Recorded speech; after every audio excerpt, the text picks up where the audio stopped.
Morbi corporation દ્વારા નાની canal road તરીકે ઓળખાતા 2.2 કિલોમીટરના રોડ જે સ્ટેટ હાઈવેથી પંચાસર ત્રિકોણ ચોકડી થઈને સનાળા સુધી જાય છે તે રોડને મોડેલ રોડ તરીકે વિકસાવવાનું કામ ચાલી રહ્યું છે. તેનો વર્ક ઓર્ડર કોર્પોરેશન દ્વારા 3 માસ અગાઉ આપવામાં આવેલો હતો. એની કામગીરીમાં જે નડતરરૂપ દબાણો હતા, આ રોડની એની જે પહોળાઈ છે 18 મીટર છે, એના પર 35 જેટલા નડતરરૂપ દબાણોને કોર્પોરેશન દ્વારા 3 મહિના અગાઉ નોટિસ આપેલી હતી. તે બધાની સુનાવણી પણ કરી દેવામાં આવેલી હતી.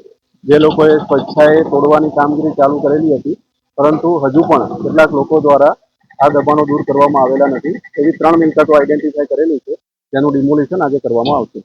35 જેટલા દબાણ ધારકોએ દબાણ કરેલું હતું અને 18 મીટરની અંદર હતા, તો તે લોકોને નોટિસ આપેલી હતી. અને આ અત્યારે જે દબાણ દૂર થઈ રહ્યું છે એ 18 મીટરની અંદર છે, એટલે એ દૂર કરવાની કામગીરી ચાલુ છે.